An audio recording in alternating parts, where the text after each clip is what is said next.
Le Saint-Esprit est notre avantage et dans cette vidéo, je te parle du Saint-Esprit dans le livre de Josué.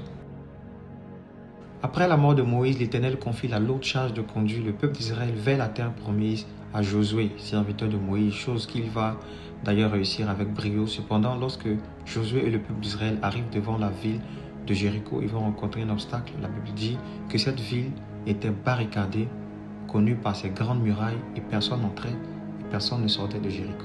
Cependant, Dieu fait la promesse à Josué de donner cette ville à son peuple, mais par une méthode assez particulière. Dieu leur demande de faire le tour de la ville pendant 6 jours et le 7e jour, ils ont fait le tour de la ville 7 fois, mais ils ont sonné de la tempête, ils ont poussé de grands cris et c'est par cette méthode-là que les murailles de Jéricho sont tombées et que le peuple est entré en possession de cette promesse de Dieu. Remarque bien alors qu'on pourrait s'attendre à ce qu'ils utilisent des chars et des moyens assez puissants et stratégiques. Le Seigneur leur demande simplement de faire le tour de la ville et de souffler dans la tempête. Parce que ce vent dans la tempête, dans le corne, qui leur donne la victoire et qui fait tomber les murailles de Jéricho, c'est simplement le Saint-Esprit. L'Esprit de Dieu est le souffle de Dieu, le rouak, le vent de Dieu qui fait tomber les murailles et les difficultés de nos vies.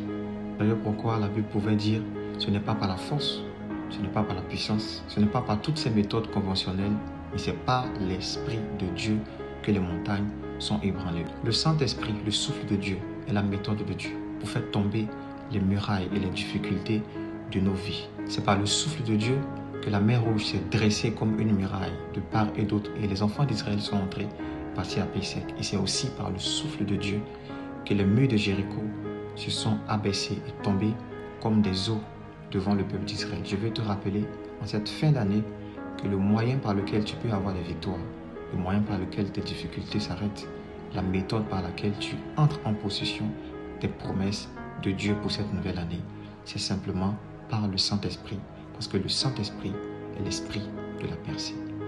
Dans Josué, on apprend que le Saint-Esprit est l'esprit de la percée, le souffle de Dieu qui nous donne d'avoir des victoires même par des méthodes non conventionnelles, le souffle de Dieu qui nous donne de pouvoir faire tomber toutes les murailles de nos vies. Je veux prier pour toi en cette nouvelle année qui commence, que le Seigneur fasse tomber toutes les murailles qui étaient au-devant de toi, les barrières que tu as rencontrées en 2024 s'arrêtent et tombent par le souffle de Dieu, par l'Esprit de Dieu. Que Dieu te bénisse au nom de Jésus.